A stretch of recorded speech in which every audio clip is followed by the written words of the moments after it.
is concluded.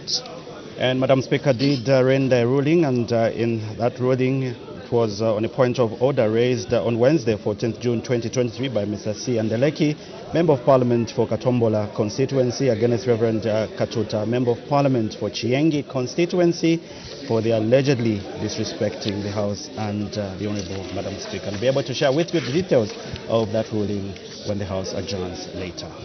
Yes, President, we still have 4 bills that are yet to be considered, and these will be coming at third reading stage. This is the Environmental Management Amendment Bill, National Assembly Bill number 6 of 2023. We also have the National Prosecution Authority Amendment Bill, National Assembly Bill number 7 of 2023. We do have the Human Rights Commission Bill, National Assembly Bill number 8 of 2023, which is coming up at third reading, and the Zambia Institute of Valuation Surveyors Bill, National Assembly Bill number 9 of 2023, equally coming up at third reading. And the total number of 10 questions are yet to be considered on the floor of the House. These are under Standing Order 74. Yes, President, and that is business yet to be considered on the floor of the House. As we can see, the House is ready actually to resume business any time from now, and still under consideration is a ministerial statement. Right now, we cross back to the floor of the House. Mr. Speaker.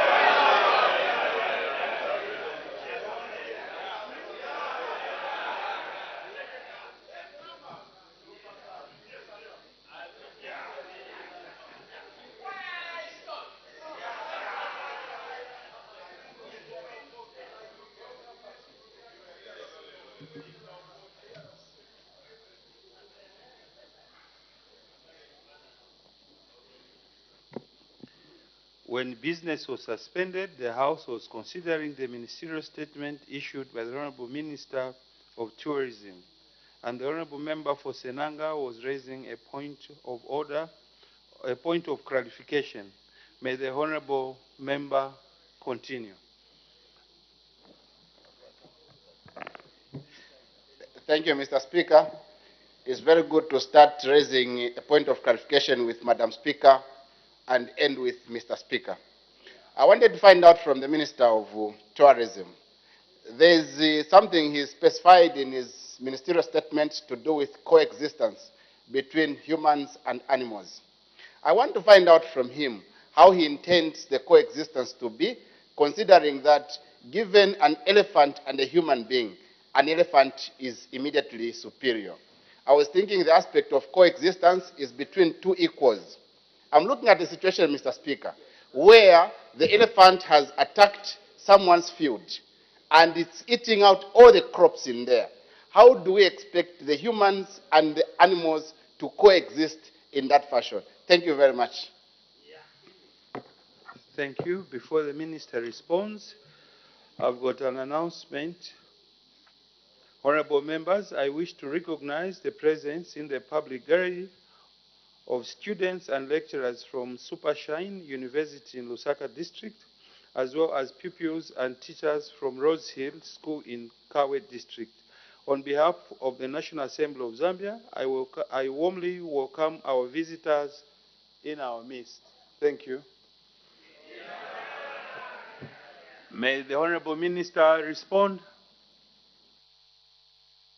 Thank you very much, Mr. Speaker, and thank you for that follow-up question for Honorable Member. I could also react in a sense that I strongly feel that human beings are more superior to animals. That is what my research has revealed. But in any case, Mr. Speaker, it is important that we also recognize that these animals, as it were, have been in those particular areas for a very long time, more than the time that we've moved in to settle in those particular areas. And also the very fact that we created game parks and indeed the game management areas. It was purely for the idea of monetizing the natural resource that we have. And this is why we implore you, the members of parliament, the citizens, the communities at large, to see how best we could hold hands and ensuring that this particular natural resource is kept in its pristine condition. And therefore, as we are working towards creating what I would like to call a blueprint of how we could coexist between the humans and wildlife, it's very important that those of you who've been in those particular landscapes for a longer period of time should be able to agree with me that in the olden days, there has been ways and means on how we used to coexist. However, what I see now is that it's important that we look at other alternative sources of livelihood rather than the traditional farming, which seemingly invites a lot of these elephants to come to our communities. Madam Speaker, I submit. This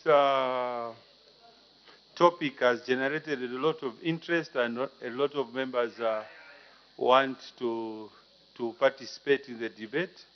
So using my discretion, I've added 10 minutes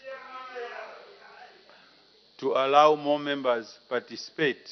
The Honorable Member for Kalabo Central. Thank you, Mr. Speaker. Mr. Speaker, I wanted really a good clarification from the Honorable Minister on the coexistence between human beings and, first of all, whether they are animals or wild animals, I don't know. So I would put an adjective of wild animals. Mr. Speaker, human beings are not wild. They are unique. They are just human beings.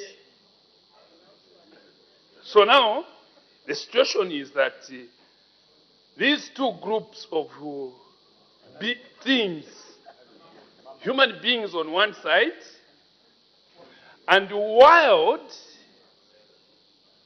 animal on the other. Now, these two must merge. Honorable Minister, I would really want to understand how these two groupings can coexist, C-O dash exist. One side, Mr. Speaker, is wild. And I believe even the Honorable Minister also understands that the other side is wild. And the other side where the human is social. Honorable Minister, try to educate me. So that, because I saw, Honorable Mr. Speaker, I saw that child in Mongo before it was transferred to UTH here. I saw that total damage. Honorable Minister, is it possible that the coexistence you try to advocate can really work out effectively? Thank you, Mr. Speaker. The Honorable Minister of Tourism.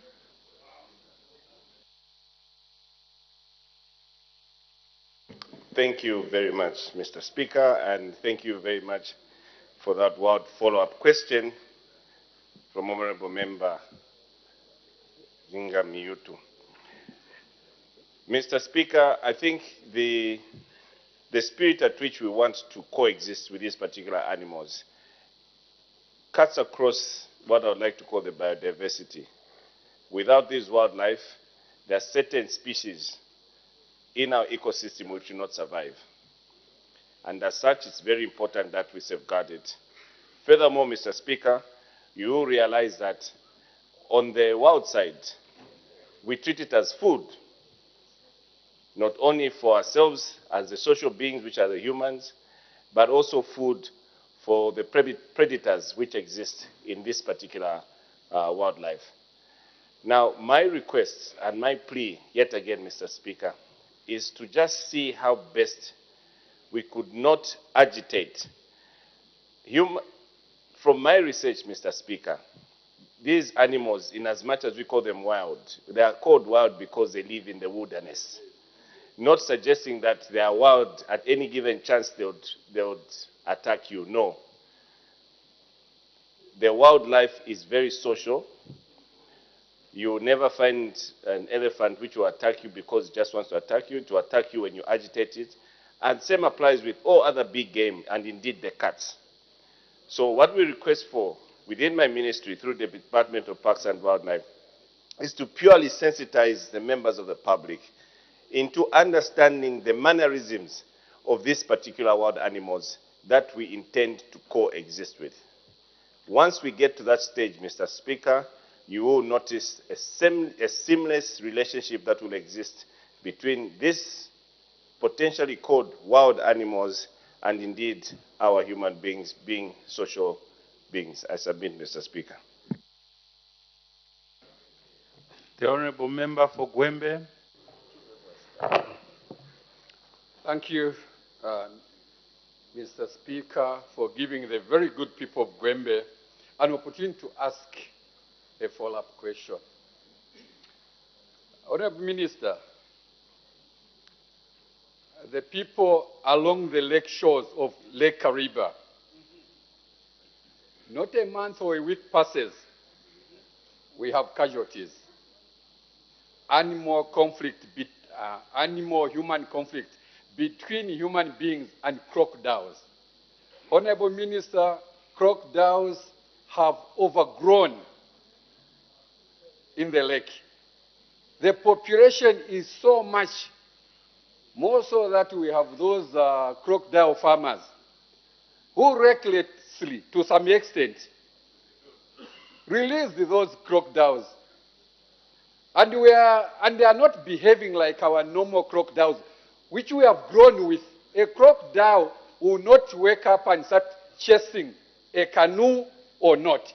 But it's these that have been used to be fed that they actually run after, whether you are on the banks or you are in a canoe. Honourable Minister, are there any plans to crop these crocodiles?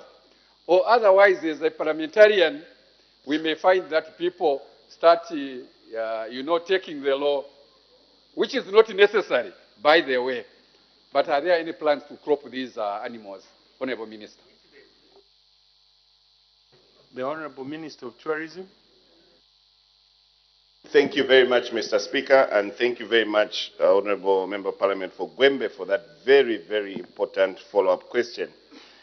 Indeed, Mr. Speaker, my office has received reports, numerous reports rather, of members of the community being attacked by crocodiles, especially in the Gwembe area. And indeed, as well as vindicated by the Honourable Member of Parliament, most of those crocodiles that are attacking our communities, our citizens, are those which are incessantly released onto the lake from the farms. What my ministry has done, Mr. Speaker, is to engage the farm owners within the Sinazongwe and Siansoa area to see how best we could be managing the growing population of these crocodiles.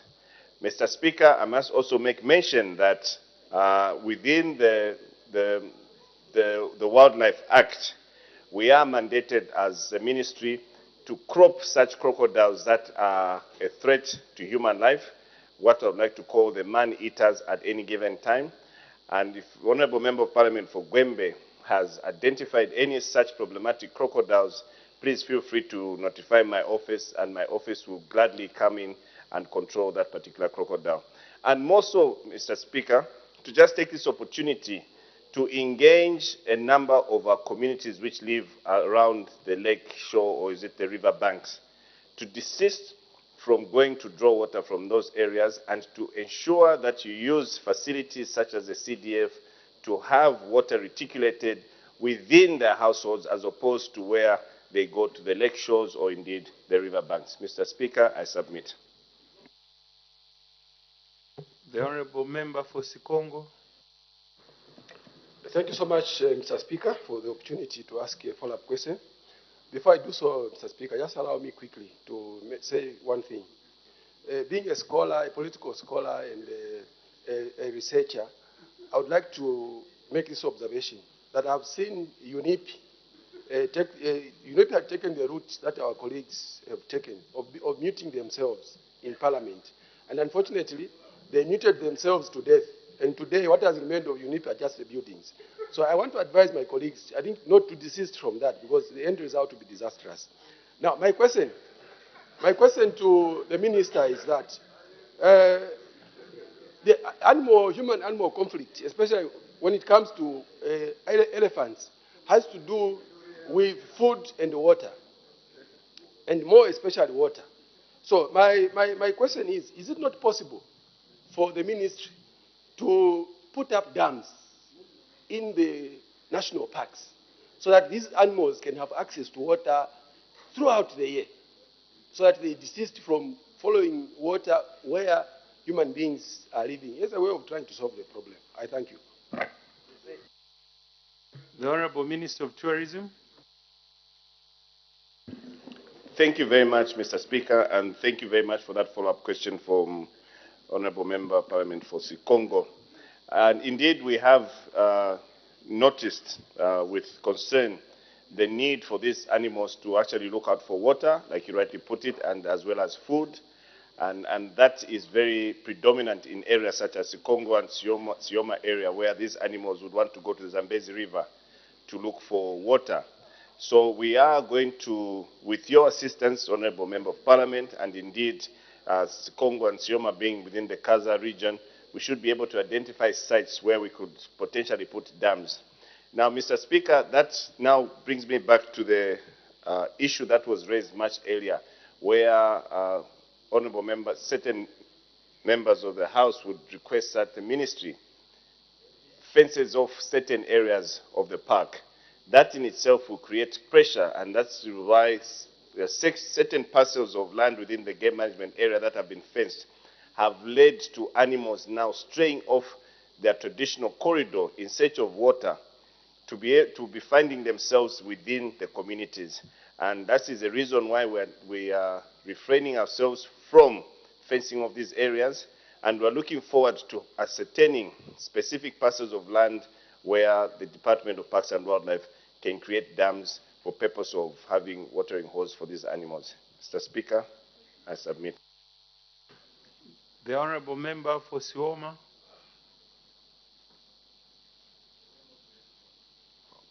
Anyway, it should be the last person. Thank you so much, Mr.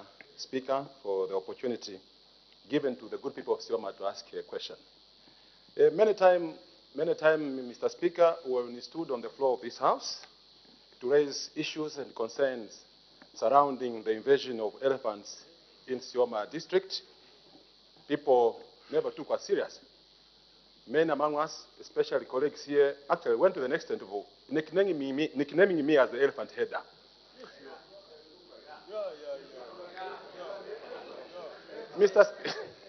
Mr. Speaker, yeah, my question to the minister would be that now that you have seen for yourself, confirmed for yourself, that it's not possible to coexist with elephants.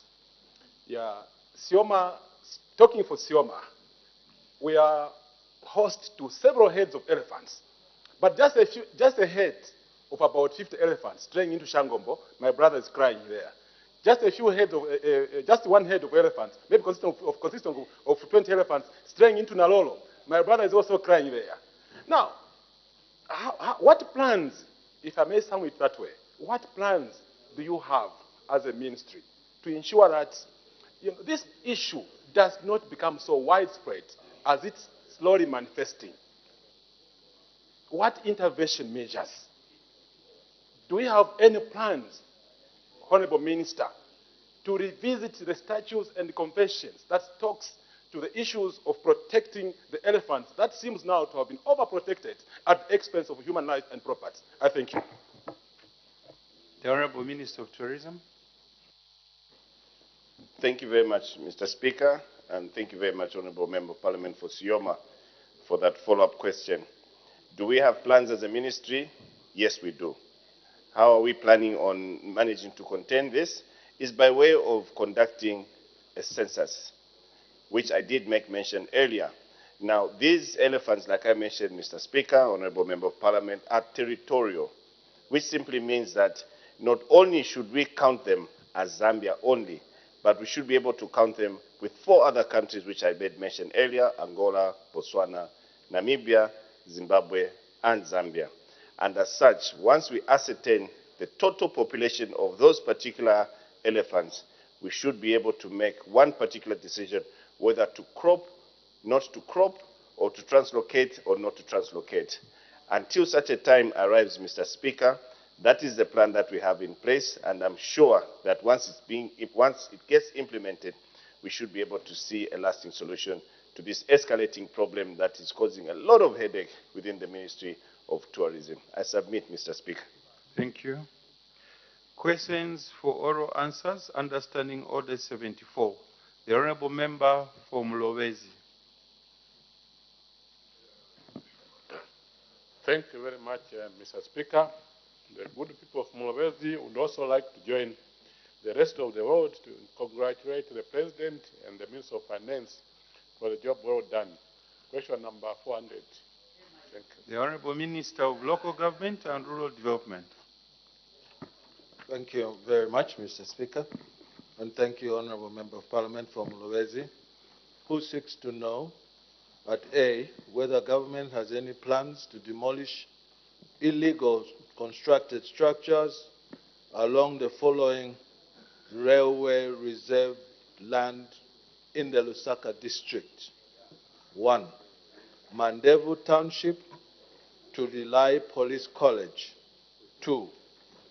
Kabwata and Chilenje along the Njanji commuter rail line. At B, he wishes to know when the demolition exercise will commence. At C, he also wishes to know whether those who will be affected by the demolition exercise will be compensated. Before I respond, Mr. Speaker, allow me also to congratulate my colleague and elder brother, Honorable Dr. Situmbeko Msokotwane, for the milestone achievement of success of recognition on account of excellency. Congratulations, sir. The government indeed has plans to demolish all illegal structures along the rail reserve land in Lusaka district in line with the provisions of the Urban and Regional Planning Act number 3 of 2015. At B, regarding the illegal structures along the rail line from Mandevu Township to Relay College, government through the ministry has commenced the engagement with the Zambia Railways Limited, under whose jurisdiction the reserves fall, to establish a way forward regarding the structures that have been developed in the railway reserve. At B, see the PF file making noise on the other side. Honourable members. Provide some answer. Honourable Mambazi. No, he's quiet. It's the other one. This is important. At B, Mr. Speaker, for the illegal structures that were constructed in Kawata and Chilenje along the Njanji commuter rail line, I wish to inform the House that government has commenced the demolition processes. However, the developers in the area made an appeal to the Planning Tribunal, and later they went to the High Court, both of whom ruled that the structures must be demolished. After the High Court passed these judgments to demolish, the appellants made an application to the High Court for a stay of execution on the demolition, Mr. Speaker. Government is now waiting to hear the outcome of their application, following which we will follow as will be guided by the court of competent jurisdiction. At B, the demolition exercise will be undertaken under the ongoing processes for both cases once these matters are concluded. At sea, and I want to be clear here, there will be no compensation that will be paid to those who have illegal structures that will be demolished as stipulated under the Urban and Regional Planning Act. Mr. Speaker, this is important. And I wish to take advantage of this particular question here now to alert or maybe warn those who are in the old culture of building illegal structures against the Urban and Regional Planning Act that those days are over.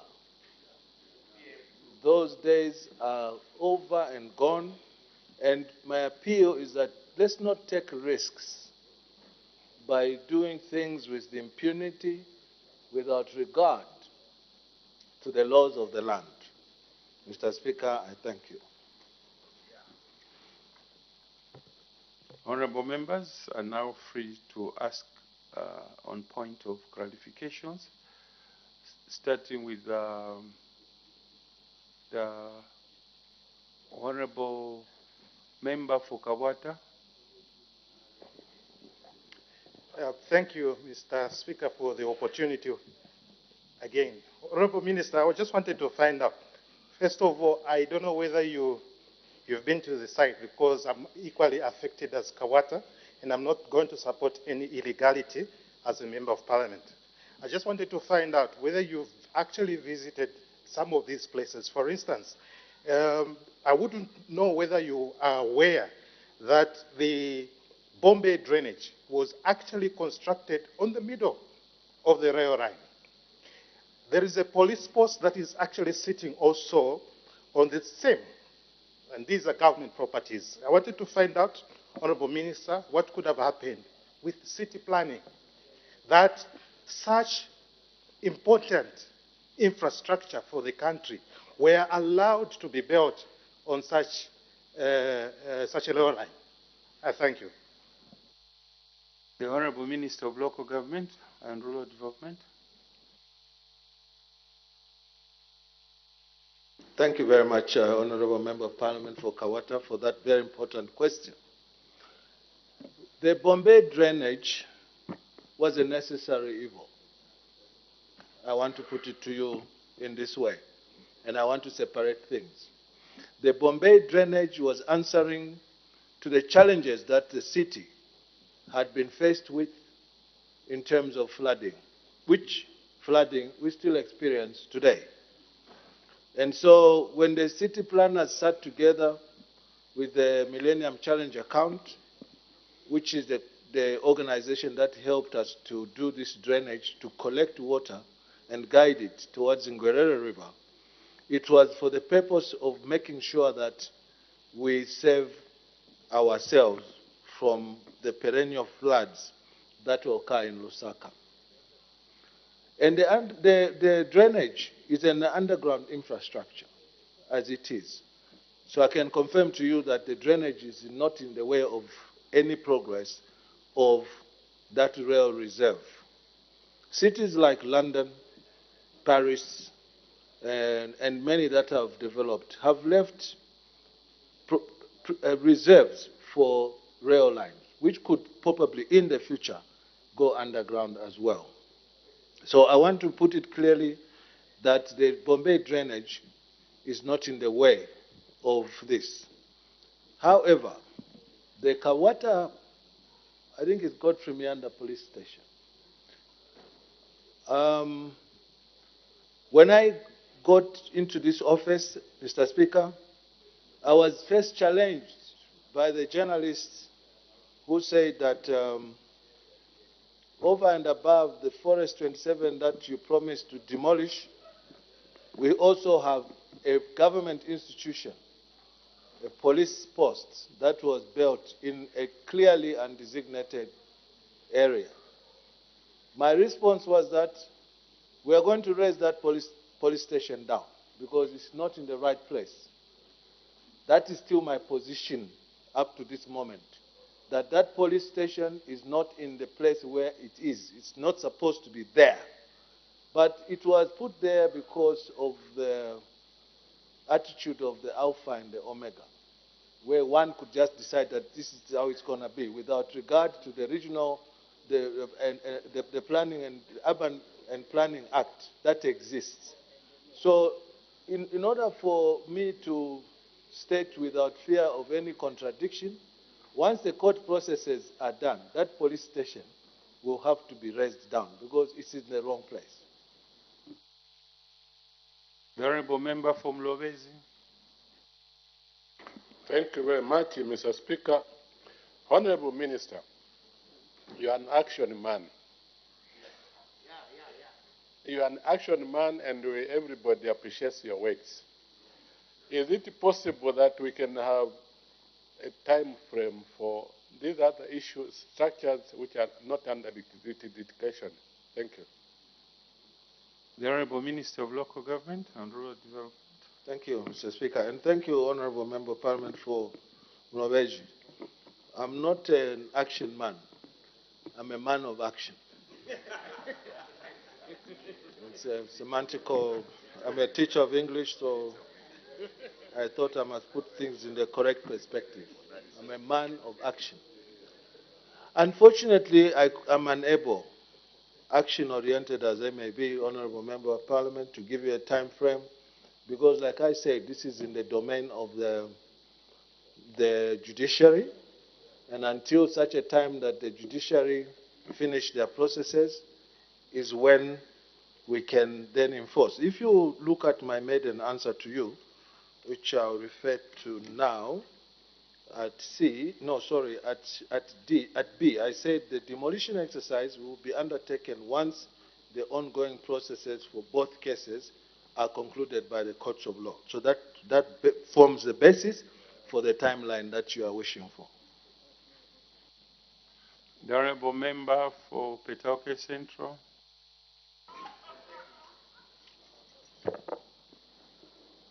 Thank you, Mr. Speaker, for giving the good people of Petauke this opportunity to ask a follow-up question to the Minister of Local Government. And before I go on, let me take this advantage and welcome the student from Petauke Central Constituency and Narolo Constituency who are at Supershine, who are here in the gallery. The Honorable Minister of Local Government,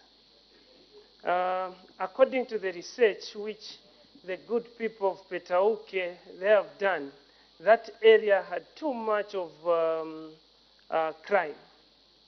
And that police post, like Kachingwe, is cushioning to cage crime in that area. Have you done your research where when you demolish that police station, the research which you have done, where are you going to put another police post in that area? Because when under our research, there's no open area there in that area. Thank you, Honorable Minister. The Honorable Minister of Local Government and Rural Development. Thank you. I haven't been part and parcel of any research myself, but safe to say that we are following the law, the statutes that are established. In Kawata, there will be open spaces, so your research is clearly off tangent, and maybe you need to do a bit more research. But in the case that you are proven right, Honorable Member of Parliament for Petauke, I want you to know that in our country, we have laws that exist that speak to compulsory acquisition for a public good. Compulsory acquisition for public good. And to go and erect a police station next to a rail or in the rail reserve is clearly ignoring the fact of public good. So we will engage the people of Kawata, starting with the representative here in the Legislative Assembly, the councillors, the ordinary person, so that we can find an open space to put the requisite police station. Should that fail, we will look into the law that I've just referred to you to, which is the law of compulsory acquisition for public good. The Honorable Member Omomba will be the last one. We should make progress. Mr. Speaker, thank you very much. Honorable Minister, thank you for those responses. Honorable Minister, I'm just wondering, people are building along this line of from Mandevu all the way to Lilai, and this was not done overnight. We have inspectors from Lusaka City Council, and I want to believe this happened even more than over a year. I wanted to find out from you, Honorable Minister, during this time of the construction of these buildings, where were those inspectors from Lusaka City Council, and are you also considering implementing those people who allowed that thing to happen? Mr. Speaker, thank you very much. The Honorable Minister of Local Government and Rural Development. Mr. Speaker, let me thank the colleague also for asking such a pertinent question, which speaks to the culture, the way we live, the way we interface with the law, the way we give respect to the rules and regulations. This land between Mandevu and Lilai, like I said earlier on, belongs to the Zambia Railways. It's under the jurisdiction of Zambia Railways. For over 100 years, the rail line was constructed far back in the year 1904. And it has been free from any unplanned, undesired, unwanted developments, because those who established those reserves understood that society is dynamic and one day it will fill up this country. There came a time when political drivers lost control to political followers.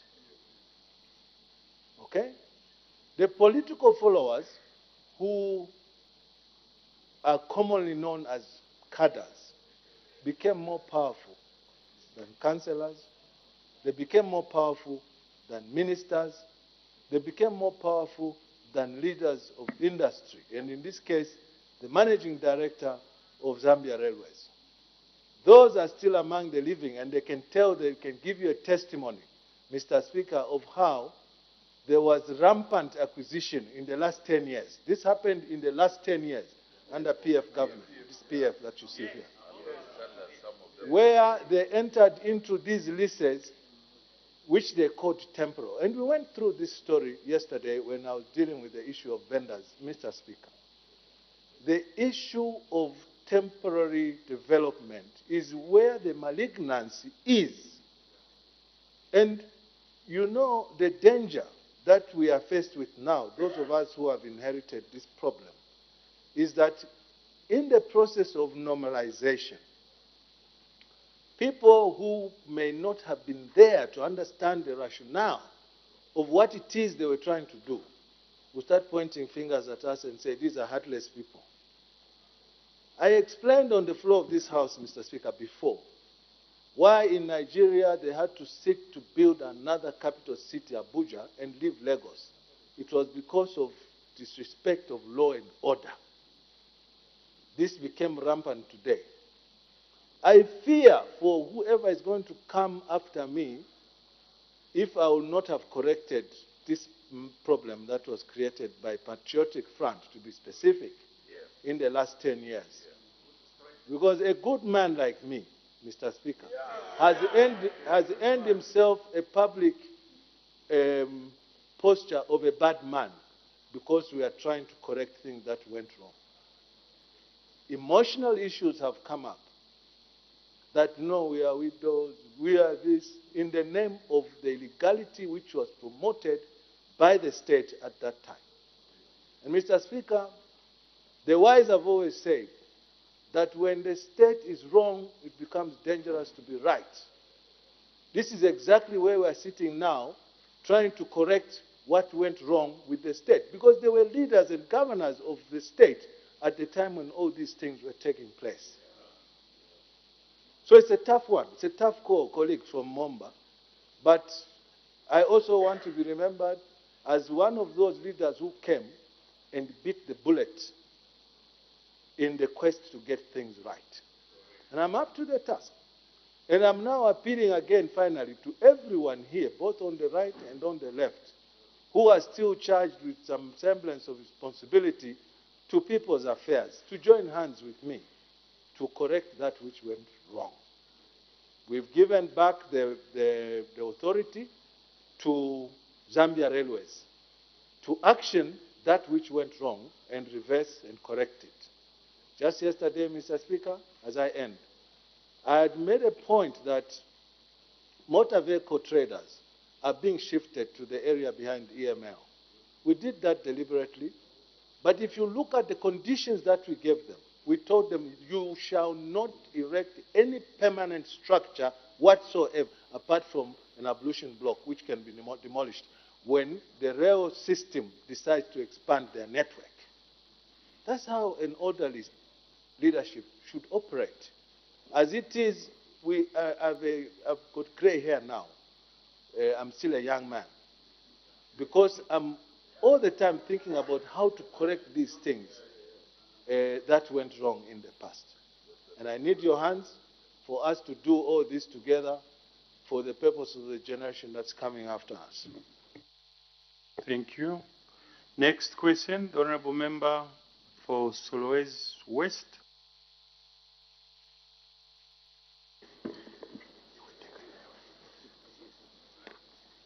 I thank you, Mr. Speaker. Mr. Speaker, while our colleagues are complaining about wild animals, we actually need them in Karumbila for obvious reasons. Mr. Speaker, question number 401. The Honorable Minister of Water Development and Sanitation.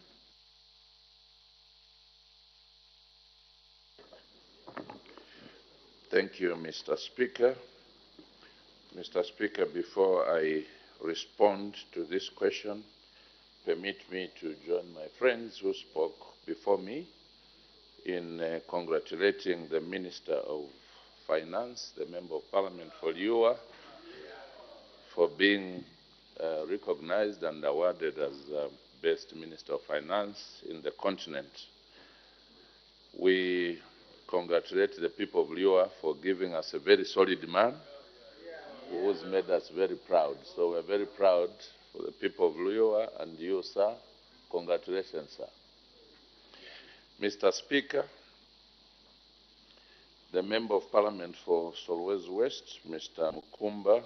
Mukumbi, has asked the Minister of Water Development and Sanitation the following question.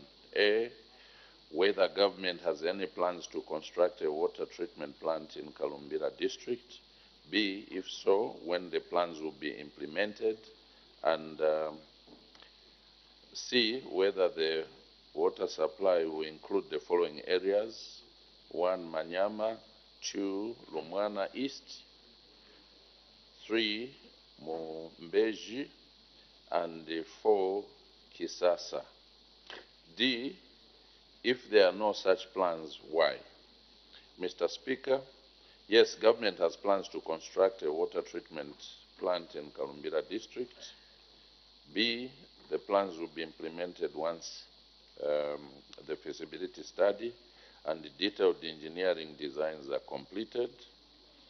C, once the feasibility study and the detailed engineering designs are completed, government will consider including the following areas to be supplied with water: Manyama, Lumwana East, Mumbeji, and Kisasa. Mr. Speaker, as already indicated under A above, to reticulation system at Manyama. Thank you, Mr. Speaker. The Honorable Member for Solwezi West. I thank you, Mr. Speaker. Honorable Minister, we are lucky that the mines in Rumwana have constructed a very big dam. just within Manyama area. And that area is very, very populated in that that's where most of the miners or those that are supporting mining activities reside. Right now, we do not have sufficient water supply in that area. When exactly would we be able to see government moving, especially that the dam is now very full and should be able to supply water in all those areas mentioned? Exactly when should we have your ministry or that of the water, the company there, moving? Because water is now available within the area. Thank you, Mr. Speaker. The Honorable Minister of Water Development and Sanitation. Thank you, Mr. Speaker, and I'd like to thank my brother, Honorable Mukombi, for that follow-up question. Mr. Speaker, I would have loved to say as soon as early as tomorrow, but the study I've alluded to requires, finances. So my ministry will do everything possible to ensure that we include Kalumbila district in our future plans to mobilize resources and ensure that the study is done. Unfortunately, I'm not able to state when, but I can assure the MP that as soon as we put monies in place for that study, and once the study is done, we should be able to attend to that problem. Thank you, Mr. Speaker. Thank you. The Honourable Member for Solwezi East. Thank you very much, Mr. Speaker. Minister, in your response, you have assured the people of Kalumbila. Now, we want to find out if the ministry has plans that are long-term as opposed to just maybe sinking boreholes and so on. If you notice, Northwestern is endowed with a lot of rivers. As a ministry, got permanent solution going forward as to put, or construct water points or reserves so that we are able to use natural water from the rivers as opposed to just sinking boreholes here and there. Thank you. The Honourable Minister of Water Development and Sanitation. Thank you again, Mr. Speaker, and I want to thank my brother, the Member of Parliament for Solwezi East, Dr. Katakwe, for that follow-up question. Mr. Speaker, my ministry has short, medium, and long-term plans to attend to the various water supply as well as sanitation challenges throughout the country. So yes, other than drilling boreholes, we have other plans to provide interventions such as piped water schemes, such as maintenance of dams, so that people can have water for irrigation, water for consumption, but also construction of, other than maintenance of dams, but also construction of dams. Other than that, we also have long-term plans to ensure that those stress areas can also be provided with a treatment plant for water and also distribution. So yes, we have plans, but what becomes a challenge, Mr. Speaker, usually is the resource envelope. So that's why most of the times we say that as and when the resources are available, because you can't undertake these plans without resources. Thank you, Mr. Speaker. The Honourable Member for Chifuvu will be the last one. Thank you, Mr. Speaker. Honourable Minister, Kalumbila district is currently housing about two to three mining companies, Lumwana, Kalumbila, and the new nickel mine, which is underway in Kalumbila district. You are currently talking about the resource envelope. Have you been engaging these giant mines in our company based in this district to supplement to the establishment of this water plant that is highly needed by the growing population that are surrounding the mines. Thank you. The Honourable Minister for Water Development. Thank you, Mr. Speaker, and I also want to thank the Member of Parliament for Chifu for that follow-up question. Mr. Speaker, yes, we have been engaging the mines to see how they could support the people in their jurisdictions, in the areas where they are doing the mining activities. And I can cite an example that in Kalumbira recently, working with the mines there, we worked on a dam called Shikeji Dam. I stand to be corrected. I hope I got the name correct. And that dam has been completed, Mr. Speaker, and I since commissioned that dam. Recently, I engaged the FQM in Solwezi, where we worked together to ensure that the people in an area called the Weybridge area, again, please correct me if I'm wrong, but there's some area called Weybridge area, where when I visited, I found that there was a hospital with a maternity wing there, Mr. Speaker. This hospital was attending to, on average, to about 15 deliveries, but without water. And immediately, I requested that I had a meeting with the mines. We had a very good meeting because I noticed in my tour that the mining area had sufficient water, which facilities were built by the mines, and we engaged them to see if they could extend that facility 3 kilometers down the line to attend to this Weybridge area. As we speak, Mr. Speaker, the mines cooperated and worked with us. As we speak, that area, including the health center, the health facility, is connected to this water supply system. So yes, we do engage the mines, and it is our desire to see to it that now, after we have commissioned the dam, we could engage the mines further to see how we can help the people of Kalumbira district with an improved water supply system. Thank you, Mr. Speaker. Next question. The Honourable Member for Chitambo. Question 402, Mr. Speaker. The Honourable Minister of Local Government and Rural Development. Thank you very much, Mr. Speaker, and to thank the honourable colleague, the Member of Parliament for Chitambo, for rising above all odds and calling off the strike and working for the people of Chitambo. This is as it ought to be. And I encourage him to encourage his friends to come for lessons how to be effective opposition.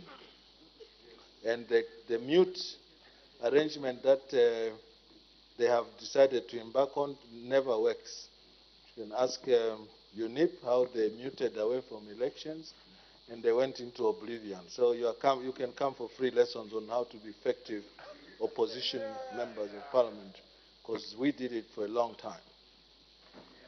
Honourable Member Mutale is asking the Minister of Local Government and Rural Development, and I'm encouraging him to ask follow-up questions at A, whether the government has any plans to rehabilitate the Nakatambo-Nsalu Cave Road in Chitambo District, and if so, when the plans will be implemented.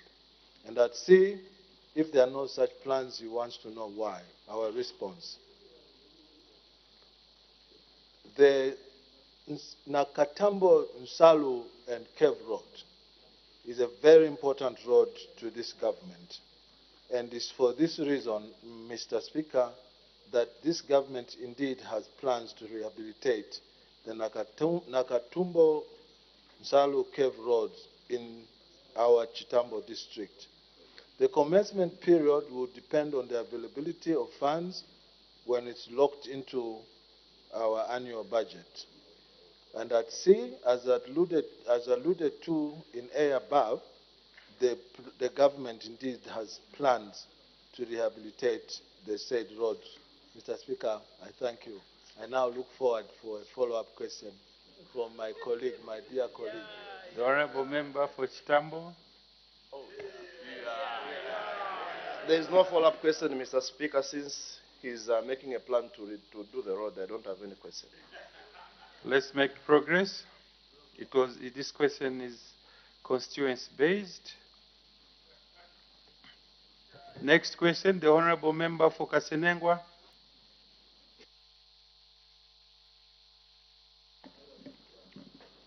Mr. Speaker, thank you.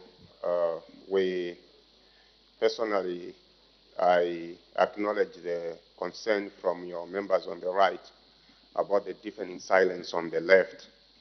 It goes without saying, Mr. Speaker, that much as they worry about the deafening silence on the left, they should also worry about their members who've never uttered a word from the time they presented the maiden speech. So it's a double-edged sword. Question 403. Thank you. The Honorable Minister of Water, Development and Sanitation. Thank you, Mr. Speaker. And I hope that the Member of Parliament for Kasenengwa will, on behalf of the people of Kasenengwa, ask more follow-up questions so that we can provide clarity. Mr. Speaker, the MP for Kasenengwa, Honorable Twase, is asking the Minister of Water, Development and Sanitation the following question. A, when the construction of Kawama Dam in Ishparamba ward of Kasenengwa parliamentary constituency will commence, considering that the design and construction reports are ready. B, who the contractor of the project is, and C, what the cost of the project is. Mr. Speaker, our response is as follows. The construction of Kawama Dam in Kawawa Dam, thank you for that correction. The construction of Kawawa Dam in Shiparamba Ward of Kasenengwa Parliamentary Constituency will commence within the year 2023. B, the contract has not yet been procured, therefore is not yet known. And C, the cost of the project will be determined at a point of procurement. I thank you, Mr. Speaker. The Honorable Member for Kasenengwa. Mr. Speaker, the people of Kawawa in Chiparamba district are excited to learn that the project will start this year, 2023. Thank you. Thank you. We make progress. Next question, the Honorable Member for Mongu Central. Thank you very much, Mr. Speaker. Question number 404. Thank you. The Honorable Minister of Tourism.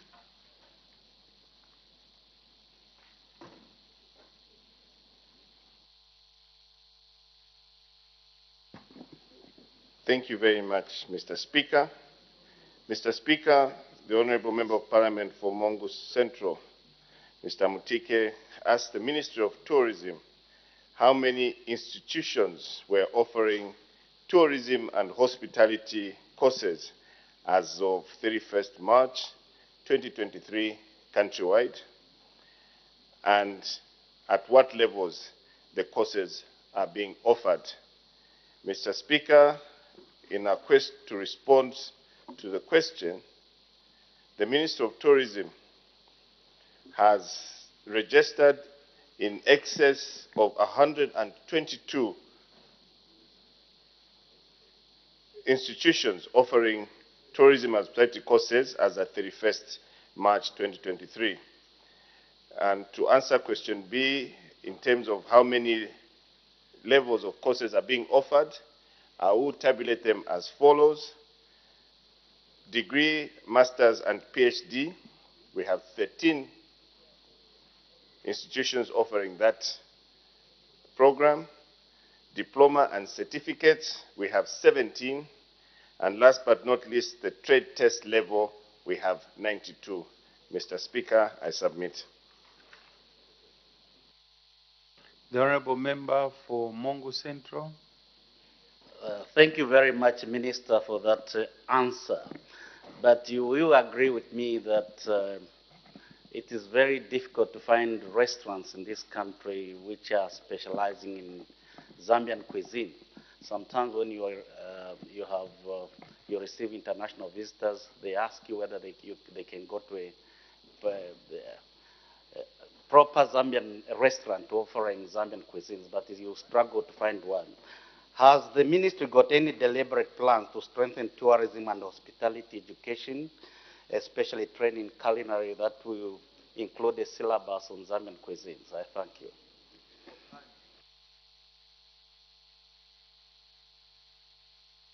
Thank you very much, Mr. Speaker. And I'd like to thank Honorable MP for that very, very interesting question. Mr. Speaker, I would like to take this opportunity to report to the House that the Minister of Tourism, through the Zambia Institute of Tourism and Hospitality Studies, most of you will know it as Fairview Hotel, has embarked on a vigorous program to create what we would like to call a culinary institute. And the Culinary Institute we're talking about, Mr. Speaker, is one such that will be a school of excellence which will be run by the government of the Republic of Zambia through the Minister of Tourism. And I will agree with the Honorable Member of Parliament that it is very difficult to actually find our traditional food in Zambia after hours. When I say after hours, Mr. Speaker, we're talking about any time after 18 or 19 hours, which obviously is a shame.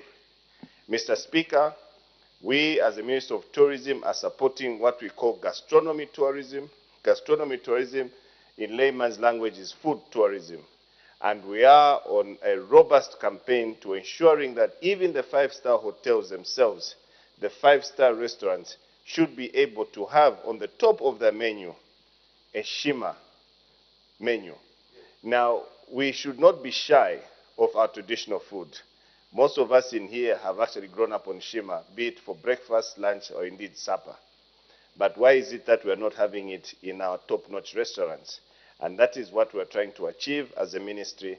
And more so, Mr. Speaker, to add that the more we support our local cuisines, we should be able to start empowering our communities, those communities which obviously understand the best way of how to cook lusala, how to cook chimpapira, how to cook opani, and indeed chikanda. Now, those of us who are in town may not have the requisite skills to do it, but if we can elicit interest in those communities, these issues of human-wildlife conflict will come to an end where our people will now start preparing these foods. The best thing that we'll do with a culinary skill, Honorable Minister, is an opportunity to bring them to our best chefs so that they could garnish this particular food to be able to be palatable for that interesting eye. Mr. Speaker, I submit. The Honorable Member for Namwala. Thank you so very much, Mr. Speaker. Through you to the Minister. Minister, on the number of institutions that you have mentioned, may I know how many are government-owned and private ones are submit? The Honorable Minister of Tourism, if you are able to mention that off record. Yes, Mr. Speaker, I think I did actually mention, as government, we are supporting private sector to take the lead in the many functions of running our economy. Of the 122, Mr. Speaker, I would like to make mention that only the Zambia Institute of Tourism and Hospitality Studies is one such institution which is governmentally owned. The rest, Mr. Speaker, are privately owned, and as a ministry, we are supporting these private institutions to be able to mold that high-class hospitality students that we want to be seeing on the floors of our hotels and restaurants. Mr. Speaker, I submit. Thank you. Next question, the Honorable Member for Kanchivia.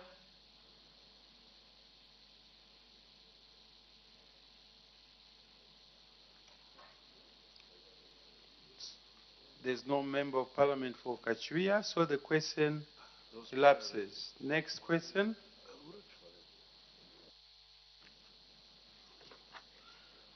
The honorable member for Mulobezi.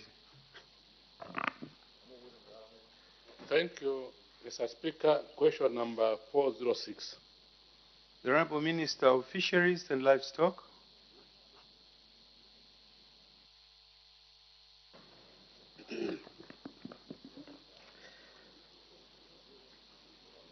Thank you very much, Mr. Speaker. The honorable member for Mlowezi, Honorable Mavenga, is asking the ministry a question in 4 parts. A, whether the government has any plans to improve the breed of the cattle in Mlowezi district. If so, when the plans will be implemented. C, what the specific plans are. D, if there are no such plans, why? Mr. Speaker, our response is as follows. Government is already promoting breed improvement in Mlowezi district in line with the National Livestock Development Policy. The House may wish to note that government policy clearly stipulates that local breeds are strategic resources that are not just rearing for meat, milk, animal drought power, and transportation, but should be conserved. This is a tradition we inherited from our forefathers. This is also because local cattle species in Mlowezi have adopted the local environment. For example, they have adopted to the water, feeding, and the climate conditions. Our policy, therefore, is to encourage our small-scale farmers to use selective breeding using the available local species in Mlowezi district. In this way, we will improve the performance of our local animals. In B, as already outlined in A, breed improvement program is an ongoing. In C, the program government is promoting to improve cattle breeding in Mlowezi district is known as the community open nucleus breeding. In this approach, communities are encouraged to use animals with good characteristics to enhance the performance of the herd. The good characteristics include high growth rate, weight gain, and resistance to diseases. It is a common practice that has been adopted from our forefathers, where communities select bulls to be used for breeding with good characteristics from the crow that do not graze commonly to exchange every 3 years. The animals with weaker characteristics are recommended for slaughter, drought power, and other traditional ceremonies. The offsprings which have better genes are carried forward for the future generation. Eventually, the herd performance is improved. My ministry trains farmers on this approach through extension services. Key to note in this approach is that exchanging bulls with good characteristics or introducing exotic breeds alone will not result into a high-performing animals. This should be accompanied by good animal husbandry practices, supplementary feeding, and control and prevention of diseases in the flock. In D, in view of A, D falls off. I thank you, Mr. Speaker. The honorable member from Mlowezi. Thank you very much, Honorable Minister, for your response. Honorable Minister, the local breed in Mulawezi right now is faced with so many problems in terms of diseases. Is then a way, while we're waiting for whatever plans to help the people eradicate a lot of diseases like black leg? There are so many diseases which are in Mulawezi right now. Thank you. The Honorable Minister of Fisheries and Livestock. Thank you, Mr. Speaker. Thank you, the Honorable Member. Mr. Speaker, the first thing is that which I've just stated, that there are factors that makes head to improve in terms of the breed. First of all, diseases are one of the factors that I've just mentioned, and this is being addressed through our extension officers by providing good management husbandry practices. So currently in Mulawezi, most of the diseases that are affecting our small-scale farmers are that which needs to improve our husbandry practices. That is at a farm level management. So as government, we are helping our small-scale farmers in Mulawezi to understand what they are supposed to do with their heads.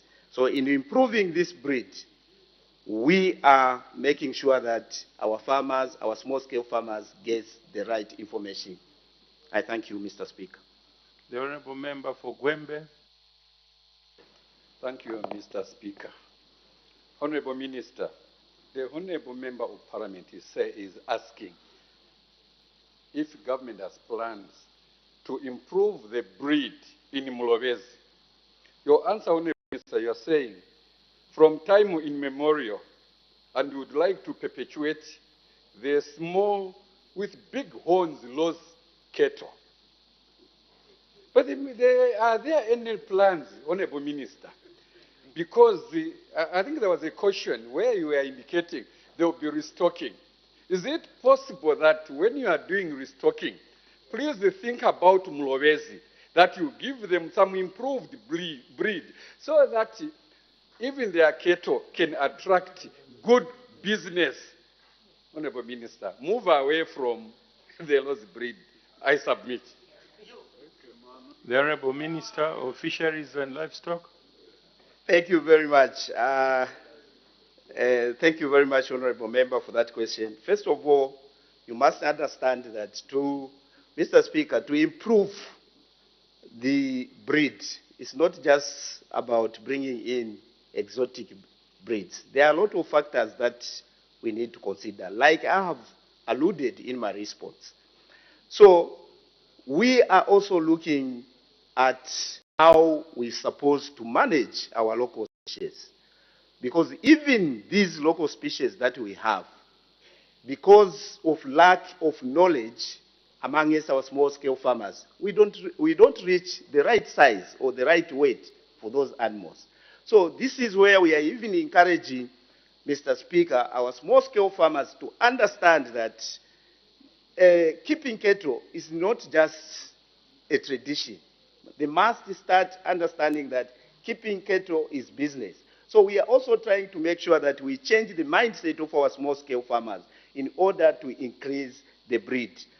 Our colleagues at a small-scale level, they just keep animals without following the best practices of keeping cattle. So that also hinders the improving of breed at a head level. So also, as we are trying to bring in exotic breed, first of all, our small-scale farmers must understand the best practices. Also, if it is the issue of restocking and stocking that I mentioned, I did assure the House that we are going to select districts this year that are going to be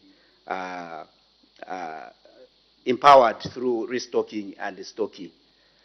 Hopefully in Western Province, because in Western Province, Mr. Speaker, where we don't have CBPP, it's only Mulawezi, Mwandi, and Sesheki. So I want to believe that these 3 districts are likely to be in the first restocking the ministry is carrying. Thank you.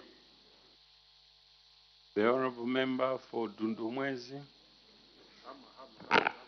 Mr. Speaker, I thank you very much. Honourable Minister, now you can see you converted our animals and then you failed to improve the breed. Would you then encourage the people of Mulobezi to come to Southern Province so that we can employ them and then change their mindset and encourage them how to actually change this breed from animals with bigger horns than the bodies themselves? I thank you, Mr. Speaker. Thank you. The Honourable Minister of Fisheries and Livestock. Thank you very much. Mr. Speaker, this is why I've stated that we are going to strengthen the extension services, because the extension services in this case are very important to make sure that our farmers, our small-scale farmers, have the knowledge on how to look after the cattle. But we are not going to instruct the people from Western Province as a ministry to go and become laborers in Southern Province. Mr. Speaker, we are going to strengthen our extension services to make sure that all our small-scale farmers in Western Province, particularly in Mulobezi, where we are not facing the challenge of CBP disease, will make sure that extension services are provided in that district to improve the brood. I thank you. Thank you. The Honourable Member for Nyimba. Thank you, Mr. Speaker. Mr. Speaker, through you, Minister, I'm happy that you've acknowledged that extension services are very poor in the country. And my question is, when are you going to improve or employ more people to do the extension services, especially the veterinary department, so that we improve on our breeds? Thank you. The Honourable Minister of Fisheries and Livestock. Thank you, Mr. Speaker, and thank you, Honourable Member. In fact, Honourable Member, the process of improving our extension services has already started. As you may wish to note that we are even now distributing motorbikes for our extension officers. We are also looking forward before the end of this year to recruit more extension officers to make sure that we are able to respond to some of these challenges the small-scale farmers are facing, especially my dear friend in Kanchivia. I thank you. Thank you. The Honourable Member for Mulobezi will ask the last question. Thank you very much, Mr. Speaker. Honourable Minister, is it possible can you help those extension officers with the transport? Because right now the area is very vast and they have no transport. Thank you. The Honourable Minister of Fisheries and Livestock. Thank you very much, Mr. Speaker. As I'm talking, Mr. Speaker, we have already delivered motorbikes for Western Province. I'm sure, Mr. Speaker, by the end of next week, all our camp officers in Western Province will have motorbikes to service our small-scale farmers. I thank you. Thank you. Let's make progress. Next question, the Honourable Member for Bahati.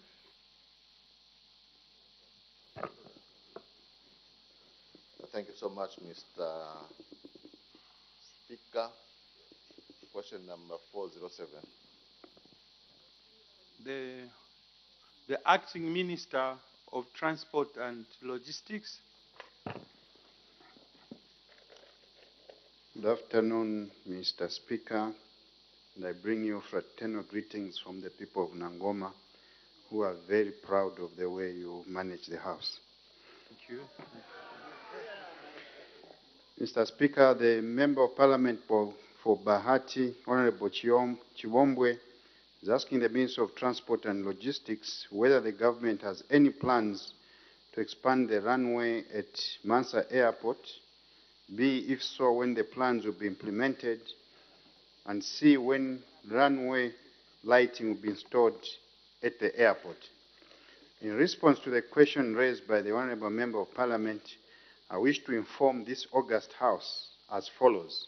A, the government has plans to expand the runway at Mansa Airport from its current 2,410 meters by 18 meters to 2,500 meters by 45 meters in order for it to comply with the Zambia Civil Aviation Requirements, ZCAR Part 14, Volume 111, which guides the required dimensions for provincial aerodromes. B, the expansion of the runway at Mansa Airport is scheduled to be undertaken between 2024 and 2028 under Phase 2 of the Infrastructure Development Plan for the airports. The government has put in place a phased plan of infrastructure upgrade at Mansa Airport, which will start with the rehabilitation of the terminal building and other airport facilities to be undertaken in 2023. C, the Infrastructure Development Plan for 2024 to 2028 for Mansa Airport includes the installation of airfield ground lighting as guided in the ZCAR's Part 14, Volume 111 on provincial aerodromes. Mr. Speaker, I thank you. Thank you. The Honorable Member for Bahati. Mr. Speaker, the people of Bahati are happy that the ministry will undertake some works this year. No further follow-up question. Thank you. Thank you. Let's make progress. The owner of the question says the answer that he has been given is satisfied. Next question, the Honorable Member for Mukushi North. Question number 408. The Honorable Minister of Green Economy and Environment. Mr. Speaker, Member of Parliament for Mukushi, Honorable Chibuye, is asking the Minister of Green Economy and Environment, A, whether the government has any part of Miafi Forest in Mukushi district to allow for human settlement. B, if so, when the plans will be implemented, and C, if there are any such plans, if there are no such plans, why? Mr. Speaker, the answer, our response is that currently government has no plans to degazette any part of Miafi Forest in Mukushi district to allow for human settlement or any other purpose. B, as there are no such plans to degazette Miafi Forest, Mr. Speaker, it therefore means we have no timelines. C, there are no such plans because most of the forest reserves are in ecologically sensitive areas and require protection. It is therefore important, Mr. Speaker, to preserve forests as they by restoring lost biodiversity, they enhance food security, improved air and water quality, thus contributing to job creation. Additionally, forest restoration contributes to soil conservation and protection of water catchment areas. The desire is to have at least 15% of the land in the country as protected forest reserves. Currently, forest reserves cover approximately 9% of the total land mass in the country. This implies that further degazation will further reduce the percentage of forest cover. With climate change, there's even an increased need to provide more protection to the forests as they are an important carbon sink. Further, Miafi National Forest protects 3 water bodies, namely the Kasansama stream, the Bupensevele stream, and the Miafi stream, which happen to be the tributaries of the Lusefa River. Mr. Speaker, as I do not anticipate any questions, kindly allow me to further provide this information for the benefit of the public. Mr. Speaker, most, if not all, the forests, like Miafi National Forest Reserve number PFA 1114, is a protected forest located in Mukushi district of Central Province. The area was declared a protected forest in 1965 under government notice SI 214 of 1965 with an estimated area of 2,000 hectares, and the status has remained the same. Mr. Speaker, Forest Department in Mukushi has successfully removed settlers from the Miafi forest, thus protecting it from further degradation. The forest is now regenerating following the eviction of the illegal settlers from the forest. Further, the Ministry of Green Economy and Environment, through the Forest Department, is undertaking a comprehensive assessment of encroachments in all forests in the country in a bid to promote sustainable forest management. Mr. Speaker, preliminary results show that many forests are encroached. Further, we have received many applications for degazation and excision from many developers, including councils. Our advice is that kindly look elsewhere, especially on traditional land. Mr. Speaker, it is important to preserve forests as they environment by restoring lost biodiversity. They enhance food security, improved air and water quality, thus contributing to job creation.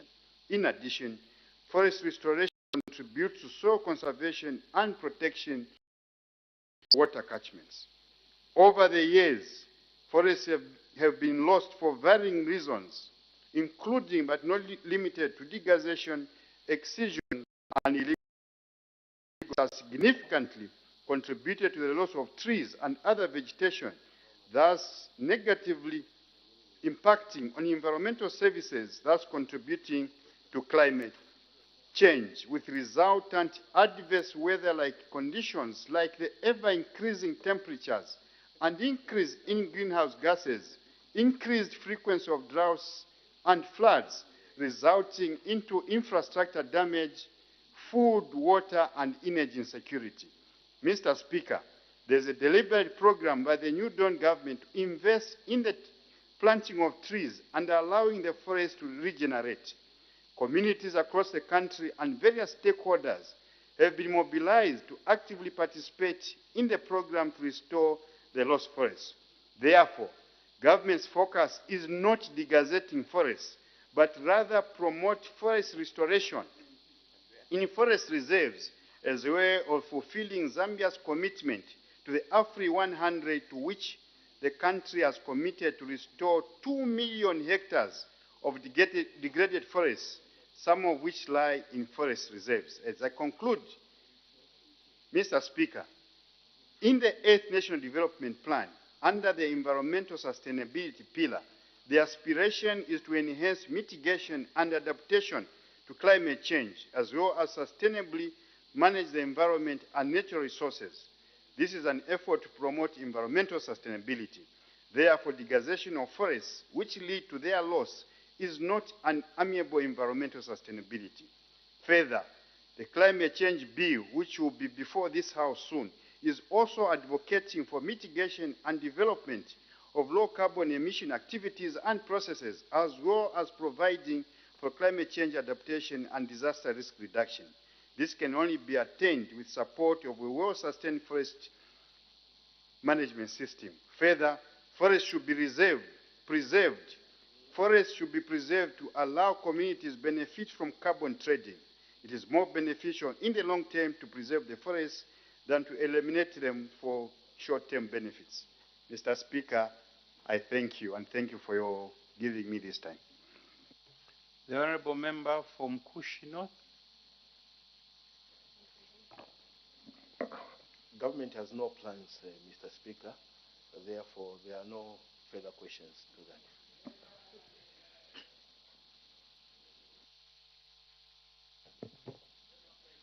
Honorable Member for Nyimba. Thank you, Mr. Speaker. I'm interested because usually when I'm going to the other part of Nyimba constituency, I pass through this area in Mkushi. And looking at the level of deforestation which has happened in this forest, people have already moved in, other people are also cultivating from the same area. Minister, the MP has asked for part of it to be degazetted. And Speaker, you know I'm very passionate about this. The reason why I'm asking this, because I've seen that in good number of forest reserve from 40 to 80 kilometers from Kushiboma, from where this forest is, the area is being, the level of deforestation which is happening there now, it's something the minister, if he has to find his way there, he will cry. And the reason is that Mkushi cannot expand. On all areas, Mkushi is surrounded by titles, and they have got nowhere to expand. The only area they have is this. Minister, don't you think it would be important for us to go and save the land, the trees, the virgin trees which are still standing 80 kilometers from Mkushi, which have been inverted by our colleagues who have come into Mkushi, because I border with Mkushi as a constituency. So don't you think it would be important for us to go and save those trees than trying to save the land which has already been destroyed by charcoal burners? Thank you. The Honorable Minister for Green Economy and Environment. Thank you, Honorable Member of Parliament, for that question. And indeed, I sympathize with the people of Mkushi a lot. But probably all the people of Zambia. Most towns, obviously, in most of the towns, there are protected forests nearby. The reason, Mr. Speaker, I gave extra information on the protected forests, and in particular, when these forests were declared protected forests, was to show that this was done a long time ago and before Zambians obviously occupied the places near town. The populations were very small then. And the reason for the protection of these forests was basically to preserve, first and foremost, the headwaters of these forests. Most of these protected forests, if not all of them, are the reasons those streams flow. These forests provide the necessary ecosystem services to our people in town. Mr. Speaker, these forests have been encroached over the length and breadth of the country, and a very worrying trend.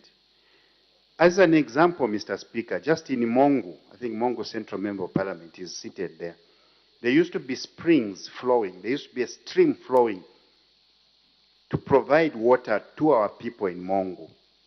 Because of encroachments, because of illegal cutting down of trees, those springs have stopped flowing. That stream is drying. When you dig a borehole in that area, you have to go deeper than the normal 50, 60 meters. It's 100 meters, it's 150 meters. In the advent of climate change, the situation is getting worse. Mr. Speaker, we have a choice to make. Do we continue living the way we are living and worsening the situation? Or do we decide that we need to exploit these natural resources better? I think the choice is ours. With the advent of climate change and its various adverse effects of more frequent and intense flooding, more frequent and intense droughts, what choice do we have? What earth are we going to leave for ourselves and as well as for our grandchildren? It's a stark choice to make. We sympathize with various applications for land degazation, forest degazation, for forest excisions. But we have to be serious in ensuring that we protect our environment. Mr. Speaker, I thank you. Thank you. Let's make progress. Next question, the Honorable Member for Kanyama.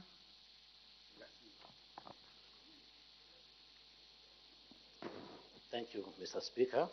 Question 409. The Acting Minister of Home Affairs and Internal Security.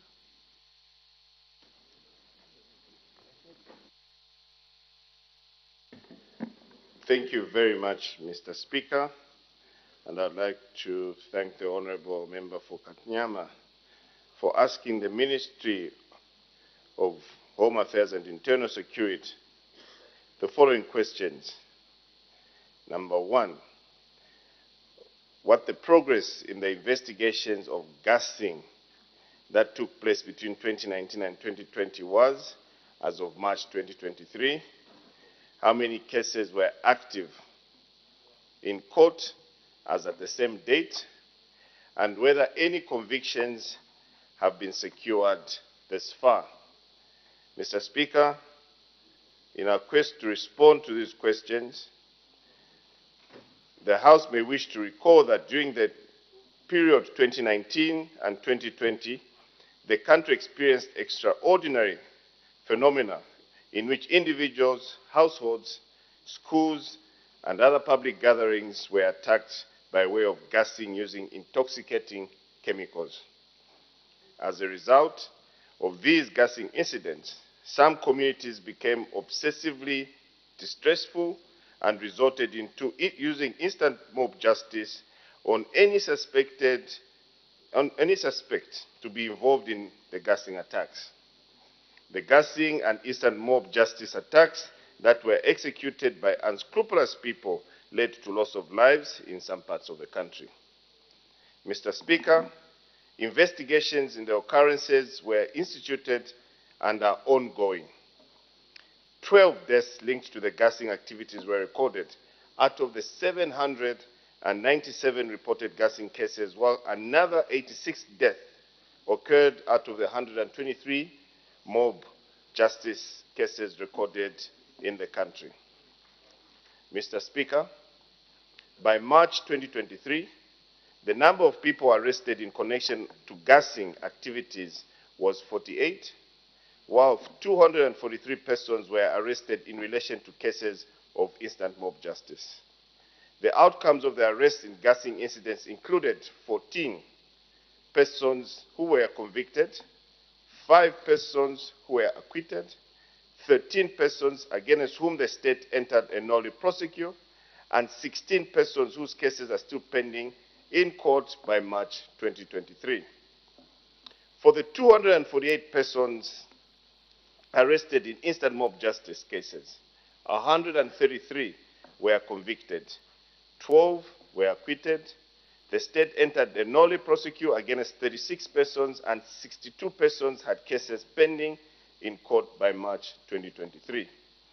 Mr. Speaker, the persons arrested in the above cases were charged for offenses that included and not limited to murder contrary to Section 200 of the Penal Code, aggravated robbery contrary to Section 294 of the Penal Code, arson contrary to Section 328 of the Penal Code, malicious damage to property contrary to Section 335 of the Penal Code, theft contrary to Section 265 of the Penal Code, and assault occasioning actual bodily harm contrary to Section 248 of the Penal Code.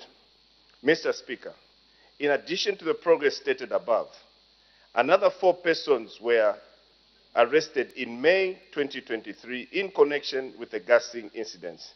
The quartet was arrested for being in possession of articles of terrorism or proliferation purposes and charged under Section 25 of the Anti-Terrorism and Non-Proliferation Act number 6 of 2018 as read with Section 2 of the amended Anti-Terrorism and Non-Proliferation Act number 6 of 2023. The offense was committed in February 2020. They will appear in court, in the court of law, very soon. In answering question B, as of March 2023, Mr. Speaker, there were cases against 16 persons related to gassing incidents and cases against the 62 persons related to instant mob justice that were active in the courts of law. And the last question, Mr. Speaker, 14 persons and 133 persons were convicted by March 2023 in gassing and instant mob justice cases, respectively. Mr. Speaker, I submit. Thank you. I've got an announcement to make. Honorable members, you may recall 21st July 2023, the Honorable Madam Speaker rendered a ruling on a point of order that was raised by Mr. C. Andaleke, Member of Parliament for Katombola constituency, against Reverend G.M. Katuta, Member of Parliament for Chiengi constituency, for alleging disrespecting the House and the Right Honorable Madam Speaker. In accordance with the ruling, and upon a resolution of this House, Reverend G. M. Katuta MP was suspended from the service of the House for a period of 7 days with effect from today. It has come to our attention that in announcing the period for Reverend G. M. Katuta MP's suspension, the Right Honorable Madam Speaker stated that it was from today, 19th to 25th July 2023, instead of today, 21st to 27th July 2023. Accordingly, the ruling is amended to the state that Reverend G. M. Katuta MP is on suspension from today, Friday 21st to Thursday 27th July 2023. I thank you all. The Honourable Member for Kabwata. Thank you, Mr. Speaker, for the opportunity once more. Honourable Minister, I thank you for the statement that the answers that you've provided to this House. However, Mr. Speaker, I remember very vividly, very well, some time back in 2019 when I was actually in Northwestern Province, where it was actually so difficult even to do business, even to travel, because people who were perceived to come from a different area were even called Matumbula. Why? Because of the issue of gassing. Matumbula means the killers. Honorable Minister, there was so much terror that came into this nation. There was so much fear that was inflicted on the Zambian citizens.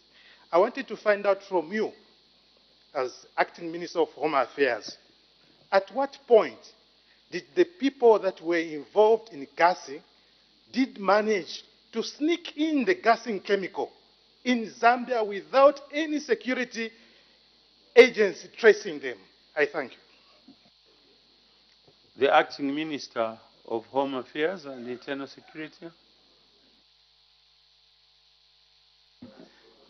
Yeah. Thank you very much, Mr. Speaker, and thank you very much for that follow-up question. Indeed, the times of gassing were one particular period which even us as Zambians have never imagined to have lived in a time such as that. And obviously, what we are doing as the United Party for National Development government is to making sure that all those who are involved in the acts of gassing are brought to book, so that the lives of those, or the relatives of the people who may have lost lives will have closure into this particular matter. And to answer your question, Honourable Minister, indeed, as investigations are still ongoing, the truth about how those chemicals were actually being brought into the country will come out to the clear. The team from the Zambia Police and indeed through the Ministry of Home Affairs and Internal Security is actively pursuing these particular matters. From what you have seen, the latest arrests were as early as May 2023, which just signifies the active nature that this particular case has on government. I submit, Mr. Speaker. Thank you. The Honourable Member for Sinazongwe. Thank you so much, Mr. Speaker. Honourable Minister, you supervise a well-trained police service. What really motivated, what was the reason behind for this gassing? I submit, Mr. Speaker. The Honorable Minister, the Acting Minister of Home Affairs and Internal Security. Thank you very much, Mr. Speaker, and thank you very much for that follow-up question, sir. Very rightly so, we do supervise a trained cadre of police officers and indeed a team of very highly skilled investigative officers, which obviously gives comfort to the government of the Republic of Zambia that the truth shall set us free. As soon as those investigations are actually concluded, we should be able to root out certain officers who may have been involved in being part of this particular gassing that we're talking about. I submit, Mr. Speaker. The Honorable Member for Katombola. I thank you, Mr. Speaker, for allowing the people of Katombola to ask the Minister, Acting Minister of Home Affairs, a question on gassing. Honorable Minister, on the 20th of February 2020, this country was greeted by a gruesome killing of former permanent secretary in the Ministry of Local Government, namely the late Timothy Hakuyu, and 3 others in Gwembe, Munyumbwe area, which was made very, very sad reading through mob justice on allegations of gassing. Now, Honorable Minister, could you tell the nation who was the sponsor of this gassing? Who sponsored this gassing? Because this is a very strange phenomenon to the style of life of our people. I thank you, Honorable Minister. The Honorable Acting Minister of Home Affairs and Internal Security. Thank you very much, Mr. Speaker, and thank you very much for that follow-up question from Katombola, Member of Parliament. Mr. Speaker, it would be very premature for my ministry to actually pinpoint on the individuals that were actually masterminds of this gassing.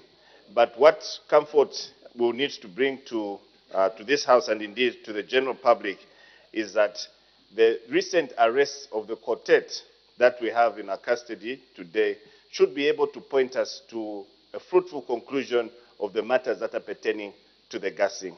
And I want to just take this opportunity to request the House and indeed members of the public to stay calm and be rest assured that the Ministry of Home Affairs and Internal Security is on top of this investigation and will rightly so make mention that the masterminds of the gassing will be laid bare on the table. Mr. Speaker, I submit.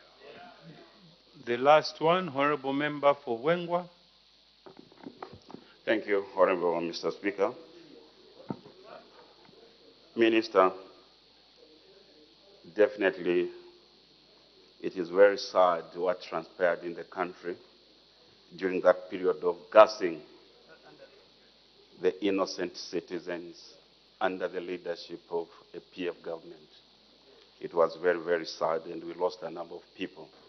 Minister, why has it taken so long for this government under your ministry to conclude these investigations so that the people, especially those who engineered gassing and those who participated in gassing, so that they are brought to book and be taken to jail, if possible, for life imprisonment? I thank you.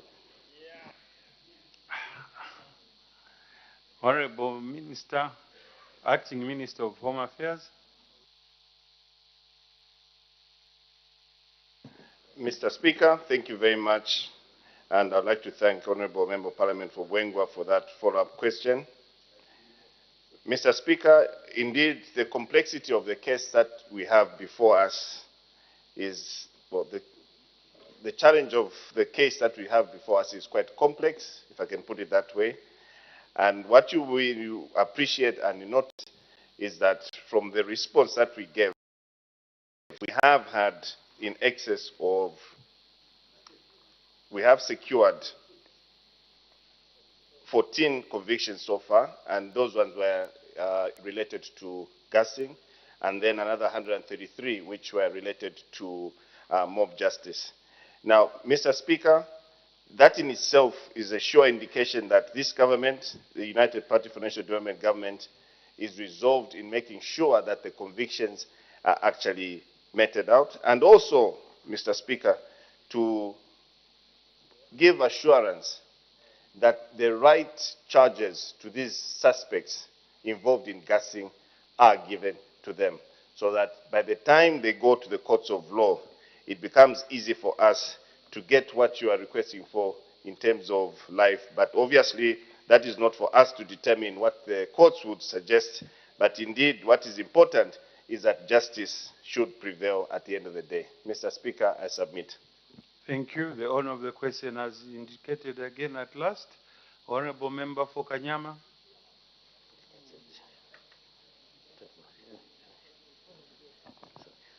Thank you, Mr. Speaker, for this opportunity to ask a follow-up question.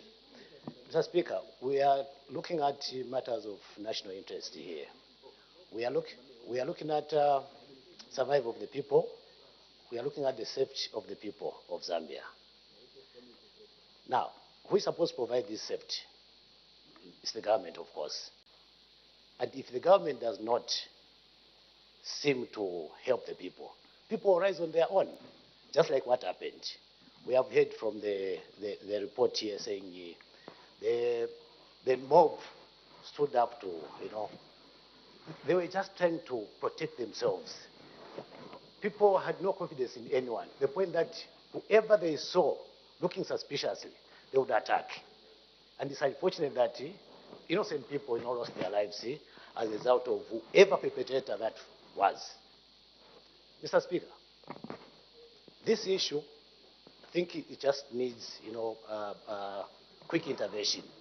Because if we start dragging this issue for 2, 3 years, I think we're not just doing justice to the people that elected us, people that we are representing. We need, I like the statement by His Excellency the President, Mr. Kainde Chilema, who said investigations should be conducted within 90 days, and they must be completed. So now, if we are going to segregate certain investigations to give them 3 years, 4 years, and certainly, I think for me, it's discrimination. Otherwise, my question to the Minister is, can you give us a timeline through which this will be done? People are anxious. I thank you. The Acting Minister of Home Affairs and Internal Security. Thank you very much, Mr. Speaker, and thank you for that follow-up question from Honourable Member of Parliament for Kanyama. I do agree and obviously sympathize with you on the need for speed on how these cases can be expunged. However, it's also important that we do take due cognizance of the process that our able police officers in criminal investigations and indeed the courts of law themselves. I wish to remind this House, Mr. Speaker, and indeed everybody else, that the UPND was voted in on account of change. And one of the issues that we're talking about is the restoration of the rule of law. And as such, we will not be in a hurry to do certain things that will end up jeopardizing our investigations, but be able to be methodical in approach on how best we could be able to create a dragnet for what I would like to call the masterminds in the gassing. So please bear with us, and we can be rest assured you that this particular matter will receive the utmost attention as you rightly requested for. And if there are any other clarifications that you might require, please feel free to come through to the Ministry of Home Affairs and Internal Security, and we can enjoy a cup of coffee as we discuss matters of national interest. Mr. Speaker, I submit. Thank you. The clerk will now read the orders of the day. The Environmental Management Amendment Bill, National Assembly Bill number 6 of 2023, third reading. The Honourable Minister of Green Economy and Environment. Mr. Speaker, I beg to move that the bill be now read the third time. The question is that the bill now be read the third time. Any debate, any objection? The question is agreed to. Let the bill be read the third time. The Environmental Management Amendment Bill, National Assembly Bill number 6 of 2023. Next order. The National Prosecution Authority Amendment Bill, National Assembly Bill number 7 of 2023, third reading. The Honorable Minister of Justice. Mr. Speaker, I beg to move that the bill be now read the third time. The question is that the bill now be read the third time. Any debate, any objection? The question is agreed to. Let the bill be read the third time. The National Prosecution Authority Amendment Bill, National Assembly Bill number 7 of 2023. Next order. The Human Rights Commission Bill, National Assembly Bill number 8 of 2023, third reading. As the time is 12:55, I interrupt the proceedings and business stands adjourned. Day for resumption of business. Tuesday, Mr. Speaker. Business to resume next Tuesday. The House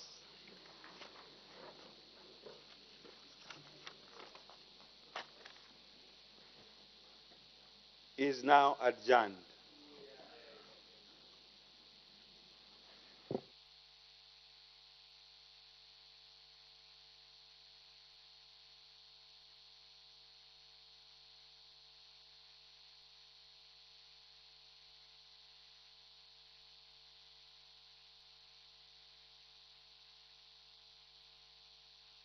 With us on Parliament's television, the House has adjourned to next week on Tuesday.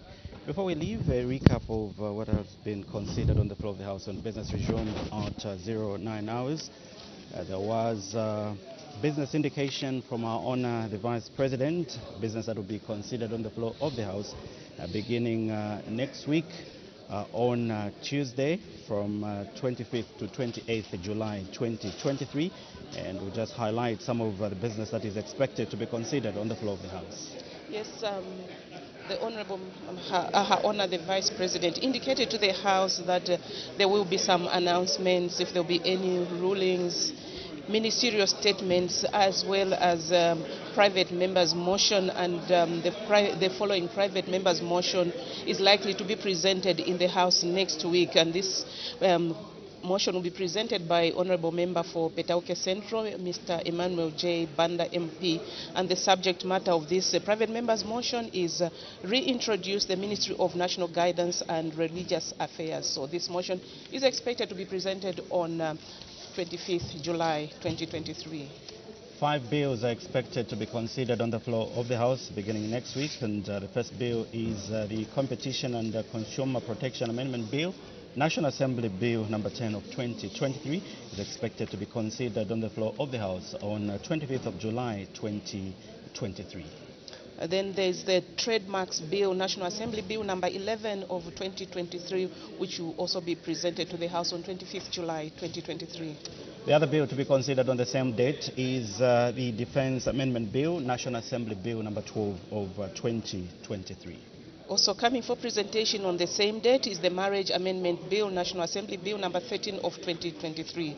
The House also consider reports, and those are some of the business that are expected to be considered on the floor of the House beginning next week. Let's shift our attention and also look at other business that was considered on the floor of the House. Madam Speaker did render a ruling, and the ruling was on a point of order raised on Wednesday, 14th June 2023 by Mr. C. Andeleki, Member of Parliament for Katombola constituency, against Reverend Katuta, Member of Parliament for Chiengi, and this was for the allegedly disrespecting the House and the Honourable Madam Speaker. Detail of the ruling. And in this ruling, the Honourable Reverend Katuta was actually ordered to stand behind the bar of the House, and also the Sergeant at Arms was instructed to take the Speaker's mace to go and stand behind her. And in Honourable Andeleki's point of order, the MP inquired whether Reverend G. M. Katuta MP was in order to disrespect the House and in the manner in which she left the chamber after she had been ordered to leave. And the honorable member, the honorable Madam Speaker, in her immediate response, reserved her ruling to enable her review the matter and render a measured ruling. And she further informed the House that the point of order raised by Mr. C. Andeleki MP raises the issue of a member exhibiting disorderly conduct on the floor of the House and showing disrespect to presiding officers of the House. Madam Speaker further said that the National Assembly Powers and Privilege Act, Cap 12 of the laws of Zambia is instructive in this regard. It provides in section 19D as follows: any person shall be guilty of an offense who shows disrespect in speech or manner towards the Speaker, or E, commits any other act of intentional disrespect to or with reference to the proceedings of the National Assembly or of a committee of assembly or any person presiding such proceedings. Yes, and in line with the parliamentary practice and procedure and in accordance with the rules of natural justice, the Office of the Clerk of the National Assembly on Thursday, 29th June 2023, wrote to Reverend G.M. Katuta MP requesting her to state her side of the story, and in her response dated Wednesday, 5th July 2023, Reverend G.M. Katuta expressed remorse for her conduct and apologized. She further undertook to ensure that such misconduct does not recur. And Madam Speaker further said that Mr. Katuta's conduct of walking out of the House while pointing and shouting at fellow members and pointing at the presiding officer was a grave offense, not only against the member and the presiding officer, but the House as a whole. It was therefore an affront on the decorum and dignity of the House. And in deciding the punishment to mete out to Reverend G.M. Katuta MP, and she considered, the Honorable Madam Speaker considered the fact that Honorable G.M. Katuta MP was remorseful and readily apologized for her conduct. This, however, does not absolve her of blame for breaching the rules of the conduct of the rules of the House, but merely to say or gave a reason to exercise leniency.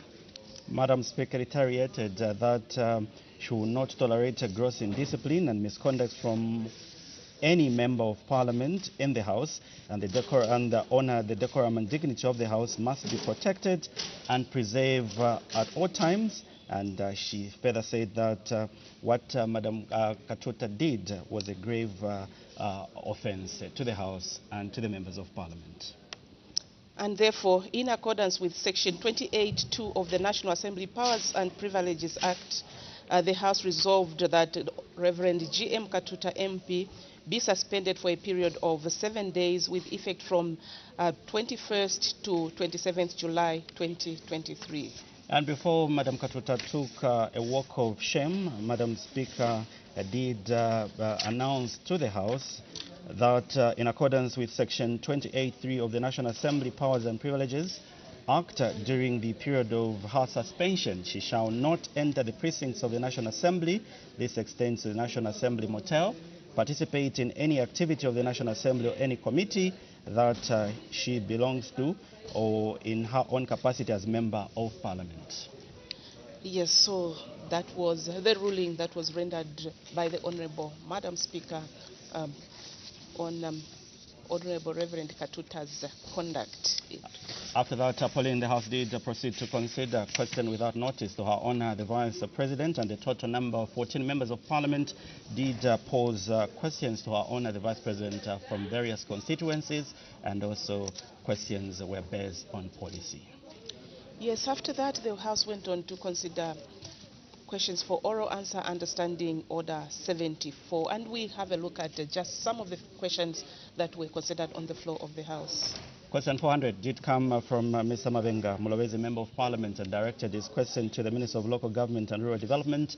The member wanted to find out whether the government has any plans to demolish the illegally constructed structures along the following railway reserve land in Lusaka district, and according to the minister's response, said that the government has plans to demolish all illegal infrastructure along the railway reserve land in Lusaka district, in line with the provision of the Urban Region Plan Act number 3 of 2023. And in B part of the question, the member wanted to find out when the demolition exercise will commence. The minister responded by saying that the demolition exercise will only take place once the cases are completed from the courts of law. So that's the question 400, and question 402 came from Chitambo, Member of Parliament, and wanted to find out from the Minister of Local Government and Rural Development whether the government has any plans to rehabilitate the Nakatambo Nsalu Cave Road in Chitambo District. The minister responded by saying government is very concerned about this road, and it's a very important road to government, and government has plans to rehabilitate this road. The B part of the question, the member wanted to find out if so, when the plans will be implemented. According to the minister's response, said that once the funds are secured and when it's the budget, when it's considered in the next year's budget. If there are no such plans, why this one falls off? Because government has plans. Well, President, we also had one question that lapsed. Otherwise, all questions were considered on the floor of the House. So those are just some of the questions that were just answers to some of the questions that were considered on the floor of the House. During the consideration of questions for oral answer understanding Order 74, the Speaker did make an announcement where he informed the House that he recognized the presence in the public gallery of students and lecturers from Supershan University in Lusaka District, as well as pupils and teachers from Rose Hill School in Kabwe District. On behalf of the National Assembly of Zambia, Mr. Speaker did warmly welcome the visitors to the National Assembly of Zambia. Yes, after that, the House went on to consider 4 bills, and this was the Environmental Management Bill, National Assembly Bill number 6 of 2023, considered at the 3rd reading, and also the National Prosecution Authority Bill, National Assembly Bill number 7 of 2023, also considered at the 3rd reading.